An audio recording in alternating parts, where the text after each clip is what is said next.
우리에게 주시는 하나님 말씀 보시겠습니다. 자, 오늘 말씀은 마태복음 2장입니다.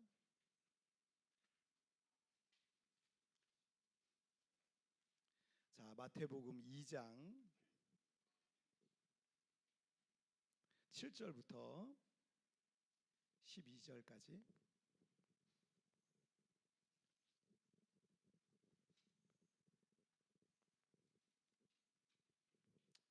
자, 마태복음 2장 7절부터 12절까지. 마태복음 2장 7절부터 12절까지.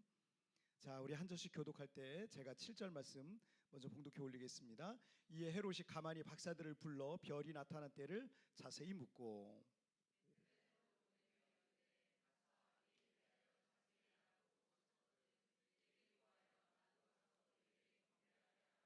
박사들이 왕의 말을 듣고 갈새 동방에서 보던 그 별이 문득 앞서 인도하여 가다가 아기 있는 곳 위에 머물러 서 있는지라.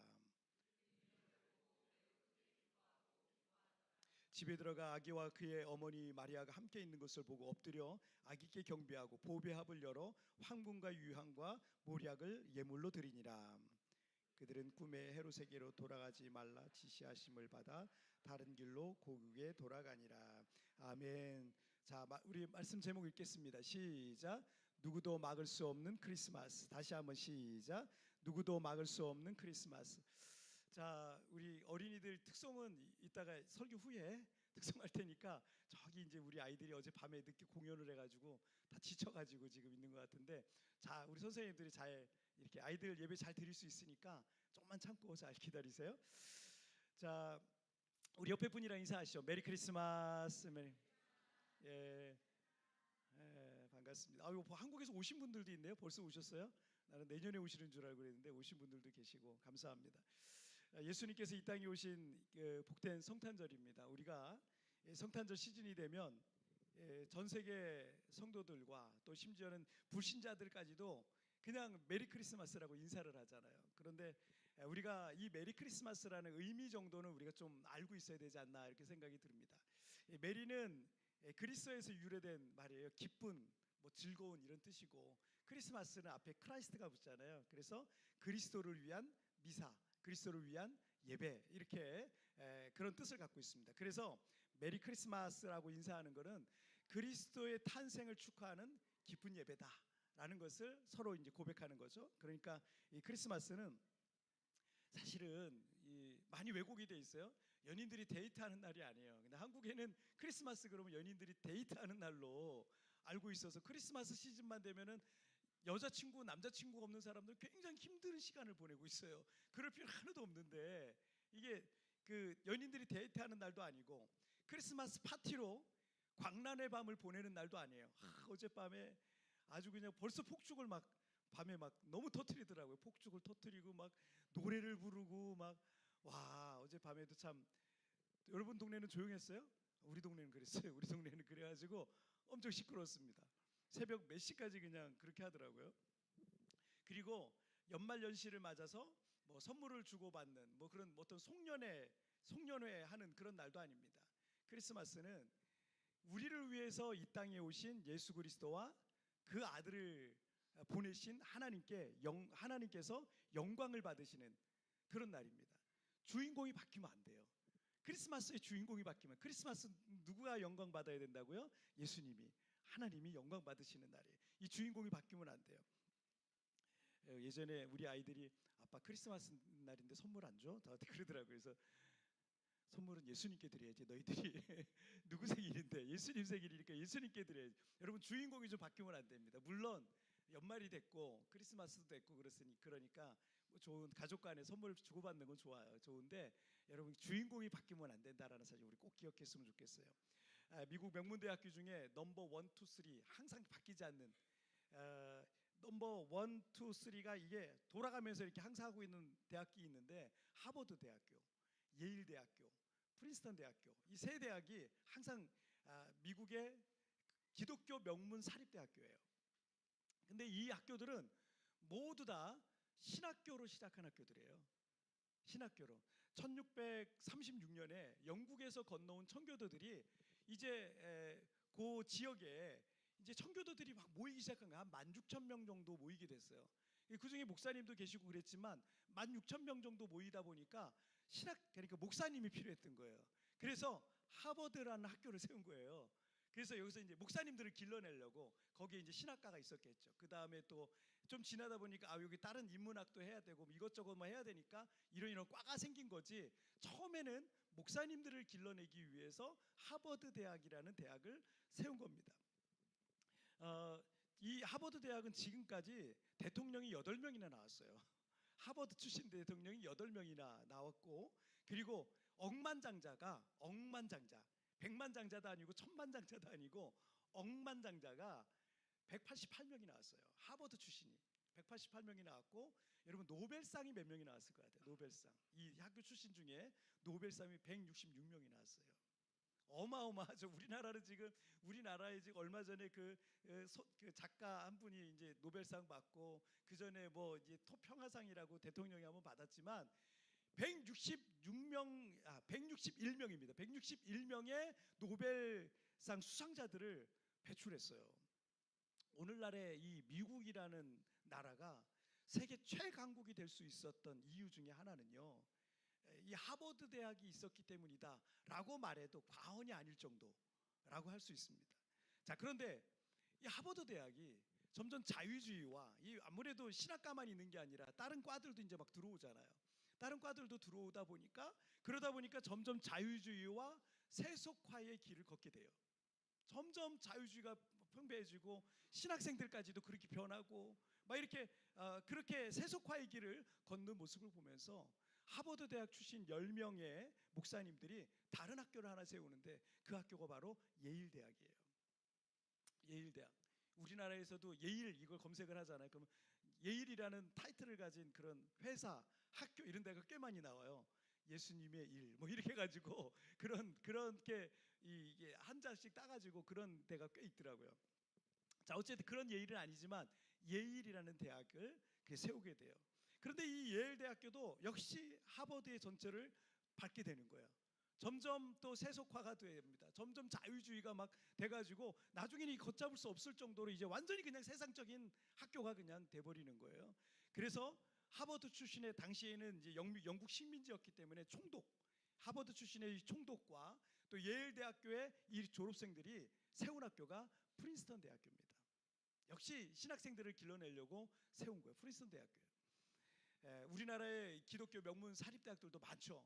뭐 그 중에 대표적인 데가 뭐 몇 개 있지만, 그 중에 대표적인 곳이 언더우드 선교사님이 세운 그 연세대학교예요. 그런데 연세대학교도 이미 뭐 다른 과들도 많이 생기고 이랬기 때문에 연세대학교도 이미 사실은 세속화의 길을 걷고 있고, 자유주의가 사실은 굉장히 많이 들어왔습니다. 연세대학교에도 신학과가 있거든요. 근데 연세대학교 신학과도 역시 자유주의가 굉장히 많이 들어왔어요. 교수님들 중에 그런 분들이 꽤 있습니다. 그리고 1886년 미국의 메리 스클랜들 여사가 세운 이화 여자대학교 역시 그 순수한 그 학교였는데, 점점 페미니즘하고 해방신학이 굉장히 많이 들어왔습니다. 그래서 이 자유주의의 물결에 점점 이 이화 여자대학교도 점점 이제 물들고 있다라는 그런 뉴스들을 좀 봤어요. 이런 세속화의 물결 속에 기독교 지도자 양성을 목표로 1994년에 포항에 세운 한동대학교, 김영길 총장님이 초대 총장이죠. 그런데 이 학교는요, 지금까지도 그 무감독 시험 제도를 운영하잖아요. 우리 그리스도인의 양심에 따라 시험 보자. 그래서 감독이 없어요. 시험 볼 때 감독 없이 시험 보는, 정말 이런 학교가 있겠어요? 신학교에서도 그거 못해요. 심지어 신학교에서도 못하고, 제가 얘기를 들어보니까 이 한동대 출신이나 한동대에 있는 그 다니는 분들한테 얘기를 들어보니까, 한동대는요 채플실이 있는데 그 채플실에서 기도 소리가 엄청 크대요. 엄청 크대요. 매일 기도하고 막 그 순수한 아이들이 그냥 거기서 기도하고 막 그런다 그러더라고요. 이 한동대학교는 아직까지 그 순수함을 잃지 않으려고 정말 노력하고 있는데, 기독교 대학으로서의 정체성을 점점 모호하게 만드는 거센 공격들 앞에 지금 이 한동대학교가 있어요. 그래서 그 동성애라든지 동성애를 지지하는 그런 동아리가 만들어진다든지, 뭐 그런 강사들을 막 초청해가지고 거기서 막 강연을 한다든지 막 이런 일들이 지금 한동대학교에 점점 교수들 중에 그런 사람들이 있는 거예요. 이런 걸 허락하고 막 이렇게 되고 있는 겁니다. 그러니까 여러분 우리가 잘 몰라요. 저 사람도 기독교인인데 저 사람도 예수 믿는다 그러는데 그런데 사상과 사고가 다른 사람이 있어요. 다른 사람. 여러분 목사라는 타이틀이 갖고 있는 사람 중에도 간첩이 있을 수 있잖아요. 그런 것처럼 그 교수들 중에서도 그런 사람들이 있었던 거예요. 그런 사람들이 들어가니까 나는 뭐 동성애를 죄라고 생각하지 않는다. 이런 교수들이 막 생기는 거예요. 기독교 학교로 시작했는데 나중에는 점점점 이렇게 세속화가 자유주의가 하나님보다 인간의 어떤 자유와 인간의 권리를 더 중요하게 생각하는 그런 쪽으로 점점 바뀌는 거예요. 세계 역사와 인류의 역사를 공부해 보면요, 인간은 항상 하나님의 자리를 탐내요. 하나님의 자리에 인간이 앉으려고 그래요. 그래서 자신이 하나님이 되고 자기 마음대로 자기 욕구대로 살려고 하는 세속적 욕구를 하나님의 자리에 위치시키려고 바꾸려고 하는 그런 의지가 있습니다. 그래서 찬송과 영광을 받을 대상을 바꾸려고 하는 거예요. 여러분 우리에게도 그런 게 있는 거예요. 우리에게도 하나님이 받으셔야 될 그 찬송을 자꾸 내가 받으려고 하는 그런 어떤 시도들이 있습니다.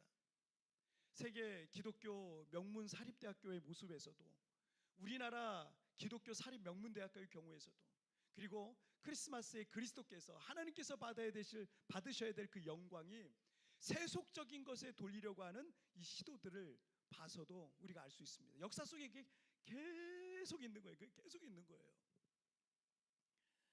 오늘 본문에서도 예수 그리스도의 탄생을 축하하면서 경배하기 위해 먼 거리에서 찾아온 이 동방박사 이야기에서도 우리는 이 사실을 발견할 수가 있어요. 예수님께서 유대 땅 베들레헴에서 마리아의 아들로 태어나셨는데 그 즈음에 동방으로부터 어떤 박사들, 이제 점성가들, 천문학자들이라고 할 수 있겠어요. 어떤 박사들이 예루살렘을 방문하게 됩니다. 자, 마태복음 2장 2절 한번 읽어볼까요? 시작. 유대인으로 왕으로 나신 이가 어디 계시냐? 우리가 동방에서 그의 별을 보고 그에게 경배하러 왔노라 하니. 자, 동방이 어디를 뜻하는지에 대해서는 구체적으로 이제 등장하지 않지만 학자들은 대체로 페르시아 지역, 바벨론 지역을 그쪽에서 아마 왔을 것이다라고 이렇게 추측을 하고 있습니다. 어디에도 정보가 없기 때문에.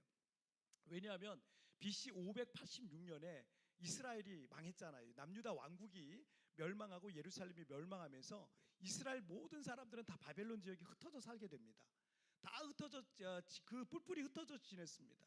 70년 뒤에 약 5만 명에 이른 유대인들이 귀환하기도 했지만 우리 성경에 보면 느헤미야라든지 에스더라든지 다니엘이라든지 이런 사람들은 그냥 페르시아에 살았어요. 귀환 이후에도 그들은 그냥 그곳에 살았습니다.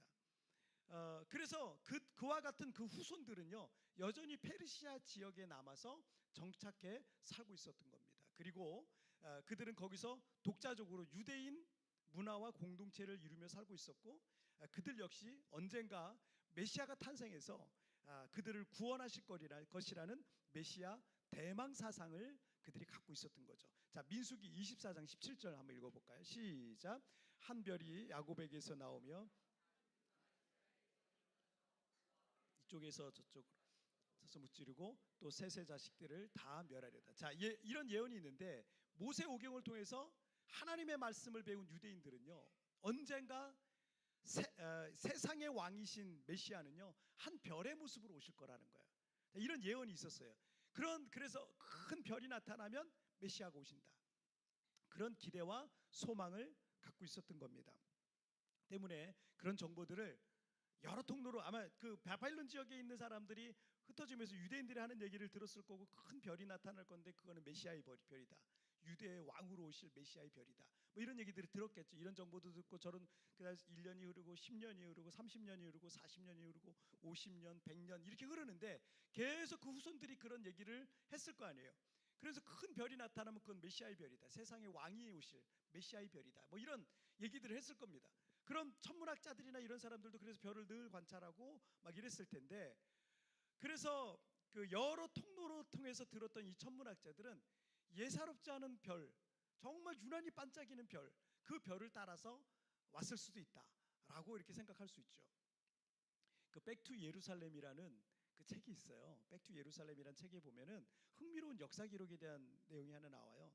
중국의 기독교가 전해진 거는 7세기 정도에 AD 7세기 정도에 기독교가 전해졌어요. 물론 그 전에 바벨론에 이미 포로가 됐던 많은 사람들이 유대인 공동체를 이루면서 여호와 신앙을 섬겼겠죠. 섬겨서 그들에 대한 어떤 여호와 신앙이 또 다른 어떤 무역로를 통해서 사람들에게 전해졌을 수도 있겠습니다. 어쨌든 정식으로 기독교가 전해진 것은 AD 7세기 정도예요. 그런데 중국의 많은 그리스도인들이 아기 예수를 방문했던 동방박사 가운데 적어도 한 명은, 왜냐하면 여러분 우리가 동방박사 그러면 세 명이라고 생각하잖아요. 황금, 유양, 모략 때문에 이걸 한 가지씩 가져왔다고 생각을 할 수 있는데 사실은 세 명이라고 정해진 건 써 있는 건 없어요. 세 명은 아닐 수도 있어요. 10명일 수도 있고 12명일 수도 있고 이건 몰라요. 어쨌든 중국 사람들은 중국의 많은 그리스도인들이 아기 예수를 방문했던 동방 박사들 가운데 적어도 한 사람은 중국 사람이었을 것이다.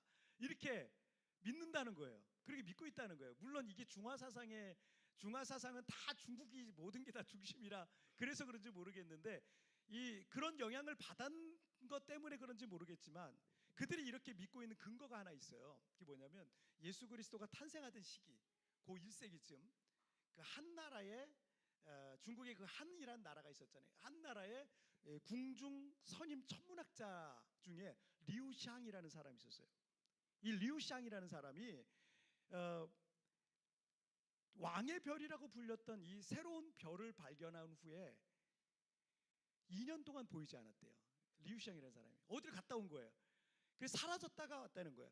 당시 사람들은 이 별이 나타나는 곳에는 어디든지 왕이 탄생할 것이라고 중국 사람들 역시 믿고 있었다라는 얘기입니다. 이 얘기를 하는 거죠. 뭐 중국의 그리스도인들이 그렇게 믿는다 할지라도 뭐 그것에 대한 진실은 우리가 뭐 알 수 없죠.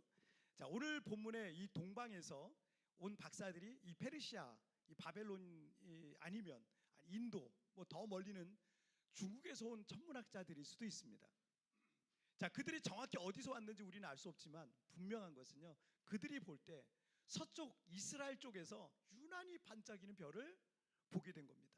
그래서 그 별이 예사롭게 여겨지지 않았기 때문에 귀한 예물들을 가지고 그 별을 따라왔다라고 하는 겁니다. 자, 그런데 오늘 본문으로 돌아가서 옷차림도 예사롭지 않고 인종이 달라요. 피부 색깔이 달라요. 언어도 다른 귀티나는 동방의 박사들이 예루살렘에 방문해서 갑자기 예루살렘에 와서 사람들에게 이렇게 말하는 거예요. 유대인의 왕으로 나신 이가 어디 계시냐? 우리가 동방에서 온 박사들인데 그의 별을 보고 그에게 경배하러 왔노라 라고 예루살렘 사람들에게 물었던 거예요. 자, 온 예루살렘이 갑자기 큰 소동이 일어났어요. 왜냐하면 당시 예루살렘과 유대 지역의 왕은 누구예요? 헤롯입니다. 헤롯이 왕으로 있었기 때문에 누가 또 왕으로 태어나신 게 또 누가 있냐 이렇게 생각을 했던 거죠. 이 헤롯은 유대인이 아니었어요.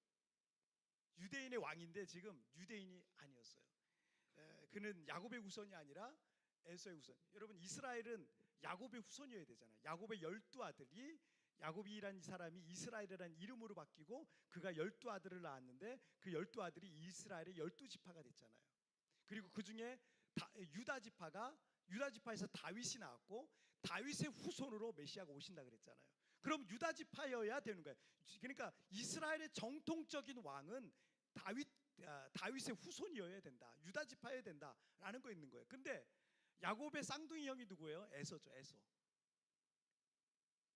헤롯은 그 에서의 후손인 거야. 그 지금의 이스라엘의 남동부 아랍계예요. 아랍계 사람들이 에서의 후손입니다. 그래서 이 헤롯은 에돔의 후손입니다. 유대인들은 이 사실을 너무 잘 알고 있었고요. 헤롯을 유대인의 왕으로 인정하지 정통적인 왕으로 인정하지 않았던 거예요. 그래서 헤롯은 유대인들의 환심을 사기 위해서 20년 동안 그들의 예루살렘 성전을 증축해 줍니다. 그 이후로도 계속하죠. 하지만 이 헤롯 대왕은 늘 불안한 마음에 시달렸어요. 왜냐하면 자신이 유대인이 아니잖아요.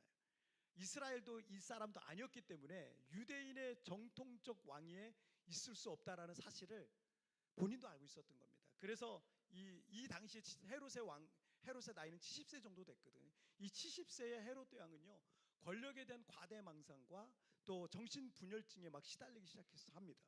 그래서 아내를 죽이기도 하고요.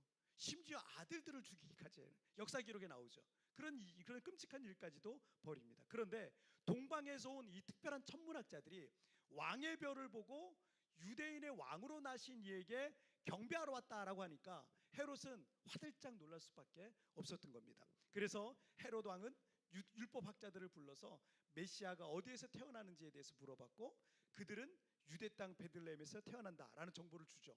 이 술수에 밝았던 이 헤롯 왕은 이 박사들을 보내서 박사들은 이제 베들레헴으로 보냅니다. 베들레헴으로 보내서 8절 말씀 읽어볼까요? 8절 시작.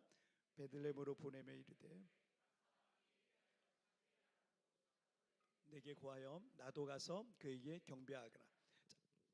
자, 헤롯 왕은 박사들이 그 아기를 찾으면 장차 왕이 될 그 아기를 죽이려고 박사들을 속였던 거죠. 그래서 박사들은 이제 다시 별을 따라가다가 그 별이 베들레헴에서 태어난 아기 예수 위에 머물러 있는 것을 보고 크게 기뻐했다라는 내용입니다. 자, 그리고 11절 말씀 시작. 집에 들어가 아기와 그의 어머니 마리아가 함께 있는 것을 보고 엎드려 아기께 경배하고 보비압을 열어 황금과 유향과 모략을 예물로 드리니라. 왜 이 세 가지 예물을 드렸는지는 알 수 없지만 학자들은 황금은 메시아의 왕권을 상징하는 거고, 그 다음에 유향은 예수님의 신성을 상징하는 거고, 모략은 그리스도의 순환과 죽음을 상징한다고 했습니다. 어쨌든 세 가지 다 굉장히 값진 거예요. 그런데 종교개혁적인 자인 칼빈은요, 왕권과 제사장과 그리스도의 죽음을 상징한다라고 말했습니다. 자, 그리고 12절을 보실게요. 시작. 그들은 꿈에 헤롯에게로 돌아가지 말라 지시하심을 받아 다른 길로 고국에 돌아가니. 동방 박사들은 꿈을 꾸게 되고 헤롯에게로 돌아가지 말고 그 정보도 주지 말라라는 지시를 받게 됩니다. 그리고 그냥 바로 고국으로 돌아갔다라는 기사입니다.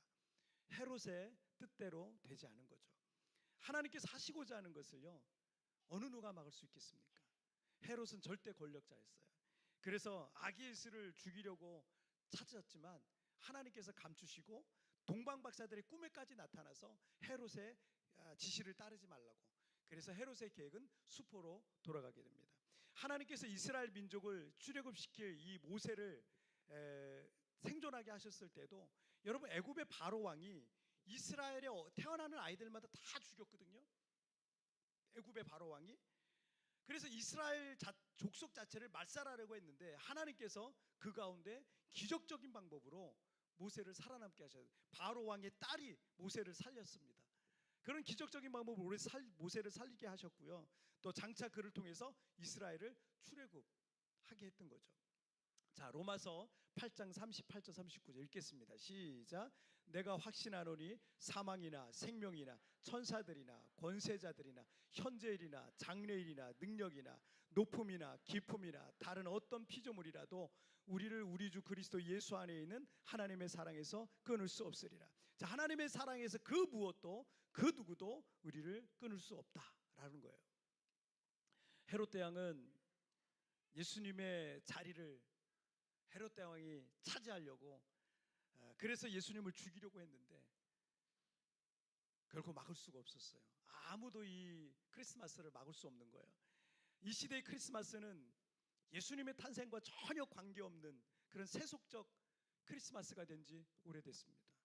하버드와 예일과 프린스턴 대학교, 그리고 우리나라 연세대학교, 이하여대, 그리고 한동대학교 같은 이 기독교 명문 사립대학들도 세속화되고 자유주의에 물들어 있고 앞으로도 더 물들어 가겠죠.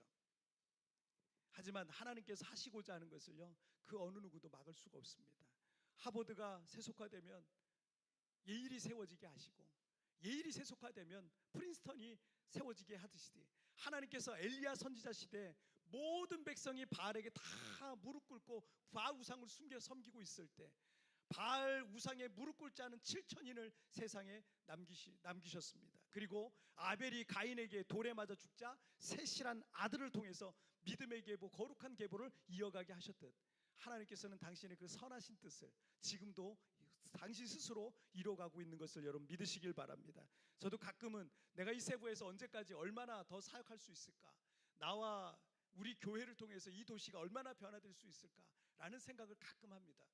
하지만 제가 더 이상 사역할 수 없을 만큼 늙기도 할 거고 또 건강이 약해지더라도 하나님께서 사랑하시는 이 도시, 하나님이 저는 포기하지 않을 거라고 저는 믿습니다. 하나님께서 또 다른 사람을 일으킬 거고 또 다른 방법으로 이 땅을 축복하실 겁니다. 그래서 이 도시가 축복의 땅, 영적 부흥의 땅이 되어서 수많은 사람들이 거룩한 손을 들고 예배하고 또 서로 사랑하고 돕는 복된 땅이 될 것을 저는 믿습니다.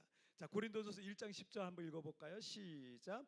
그가 이같이 큰 사망에서 우리를 건지셨고 또 건지실 것이며 이후에도 건지시기를 그에게 바라노라.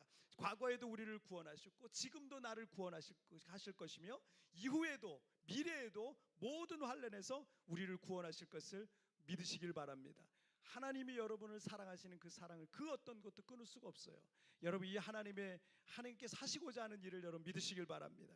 비록 크리스마스가 세속화와 자유주의에 물들어 버렸지만 하나님께서는 온 세상에 당신이 하고자 하는 그 일을요 반드시 그 선하신 뜻을 이루어 갈 것을 믿으시길 바랍니다. 그리고 오늘 이 자리에 있는 깨어있는 한 사람, 또 2000년 전 이 땅에 오신 메시아 예수 그리스도를 믿는 그 한 사람을 통해서 이 땅에 하나님의 은혜와 하나님의 그 사랑이 온 세상에 전해지게 될 것을 여러분 믿으시길 바랍니다. 자, 우리 찬양 같이 하나 드릴까요?